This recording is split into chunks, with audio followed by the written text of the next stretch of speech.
let's talk about set theory. Let's prove this beautiful proposition that says that the union of set A and set B, if I take the union of these two sets first and then I remove the elements of set C, this resulting set on the left hand side, it's going to be the same as the set on the right hand side given by, first I pick the elements of A, remove the elements of C, then I pick the elements of B, remove the elements of C, and then take the union, finally, of these two sets, okay? To prove this proposition, this beautiful proposition, what we are going to show is that this set on the left is a subset of the set on the right in my first step. And in the second step, we are going to show that the set on the right-hand side is a subset of the set on the left-hand side. So if each side is a subset of each other, then the two sets will be the same. Okay, that's the strategy of the proof. So let's go to part number one. We want to show that this blue set here on the left is a subset of the red set on the right-hand side. To do that, we are going to choose any specific element, any element of the set on the left, with no special property, just any element x in the left-hand side. And we're going to prove that this element must be an element of the right-hand side. Okay? So that's what we do. We start let x be an element of my left-hand side, this union of A and B, then we remove the elements of C. Any x here, okay, any arbitrary one. Now, if x belongs to this set minus this set, then x belongs to the union, to this, and x does not belong to C. Okay?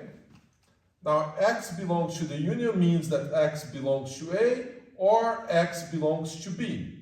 That's an or here. Okay? And x does not belong to C. I just repeat the same thing here.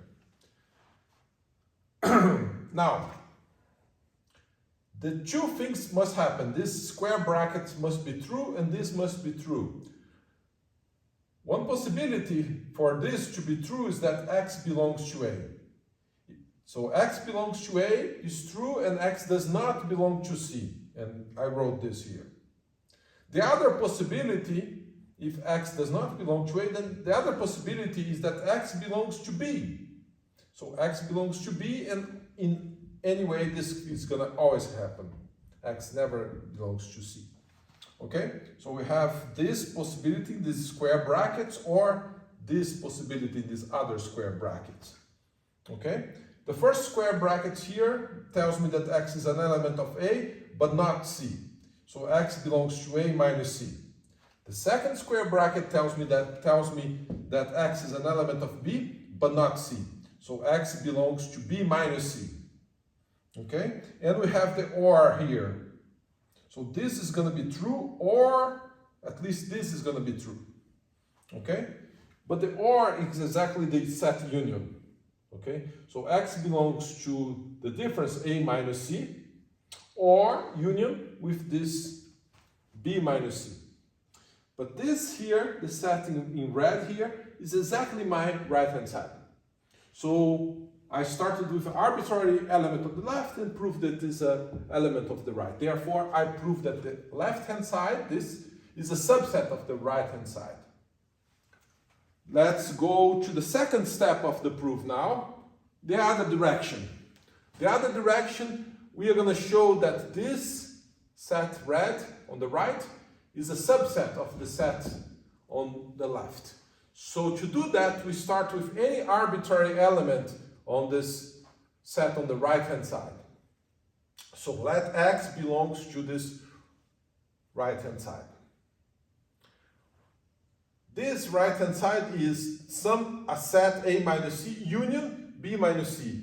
If it's a union, we have an or. So x belongs to A minus C, or x belongs to B minus C. That's what union means. Okay? X belongs to A minus C means that x belongs to A, but x does not belong to C. A minus C belongs to A, does not belong to C. Or, I repeat, and this square brackets on the right means that x belongs to b minus c means that x belongs to b and x does not belong to c. Okay?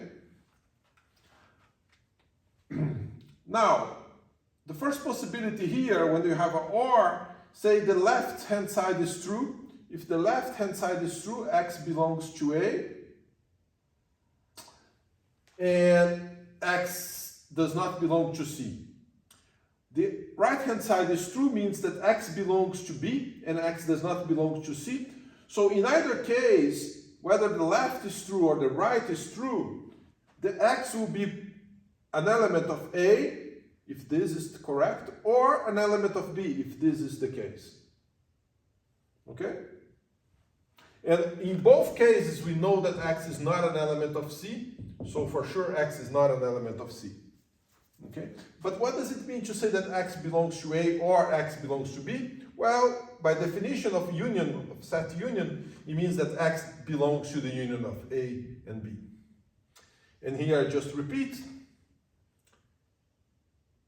So x belongs to a union b, x does not belong to c, therefore x belongs to the union of a and b minus c, which is exactly my left-hand side here.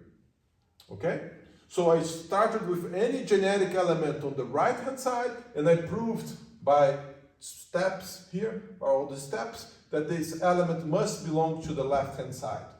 Therefore, the right-hand side is a subset of the left-hand side.